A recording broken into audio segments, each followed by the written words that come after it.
Hi, I'm Sol, the creator behind Coffee Break PH, a channel dedicated to DIY and technology and totally not coffee related at all. Basically, I do unboxing, reviews, and build videos. 6 months ago, I released an unboxing, setup, and review of this Creality Laser Engraver CV-01. So I think it's the right time for me to make a follow-up video regarding this one. For this video, I'm going to tell you what I like and what I don't like about this laser engraver after using it for around 6 months. I know a lot of you are considering this laser engraver, but the question is this worth it?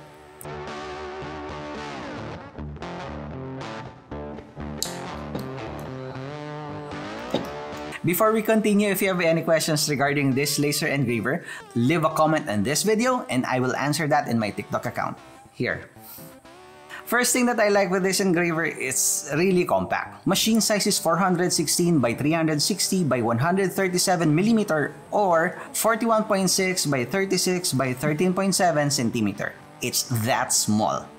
That means you don't need a big workspace to store this. I see a lot of engravers out there in the market, but the thing is you need a dedicated workstation to put them and store them. For this one, if you don't have any space on your table, you can just put this in the shelf. This machine is just 1.80 kilograms. You can carry it and move it from one area to another easily. Now, probably a drawback from having a compact size machine is its limitation of its engraving size. You are limited to a 200 by 170mm. So if you are working on your branding or logos or anything within that workable area, this engraver is fine. If you need to engrave a bigger workpiece, you might need to consider a different engraver.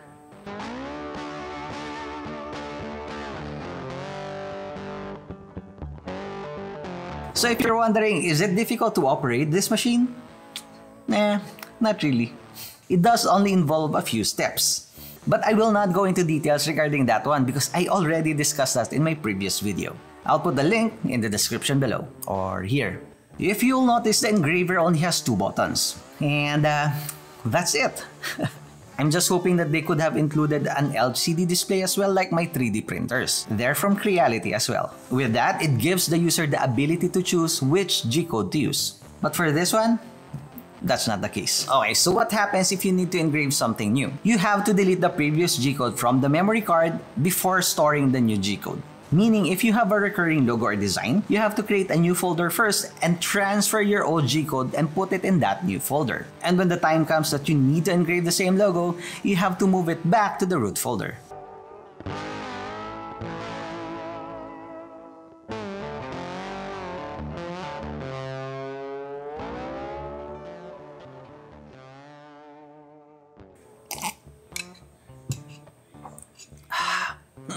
Another thing that I noticed when I operate this one, it does produce a little bit of smoke.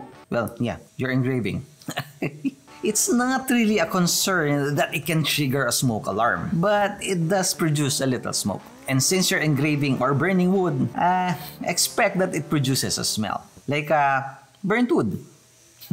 So when operating this machine, you need to consider putting this in a well-ventilated area in your house, or office, or garage.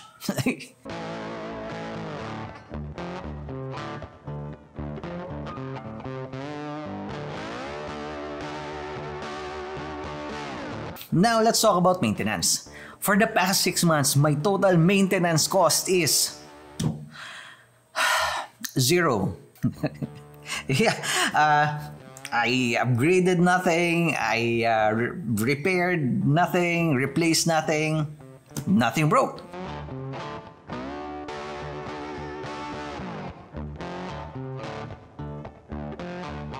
Okay, this machine is really designed for engraving, but I'm hoping that there's an option for an upgrade. Like for example, maybe a stronger laser module, or maybe an upgrade on the exhaust. I don't know. Yeah, I'm really just hoping that this engraver can also do cutting, laser cutting, right? Or maybe Creality is really generous enough that they can send me a laser engraver cutter. Hey, who knows? Okay, so would I recommend this engraver? Yeah, absolutely. Things you can do with this machine is really worth the price. It's compact and it gets the job done. Okay, so if you have any questions regarding this laser engraver, feel free to leave a comment down below and I will try to answer that in my TikTok account. Alright, I guess that's it. Thank you so much for watching. Have a nice day. Bye.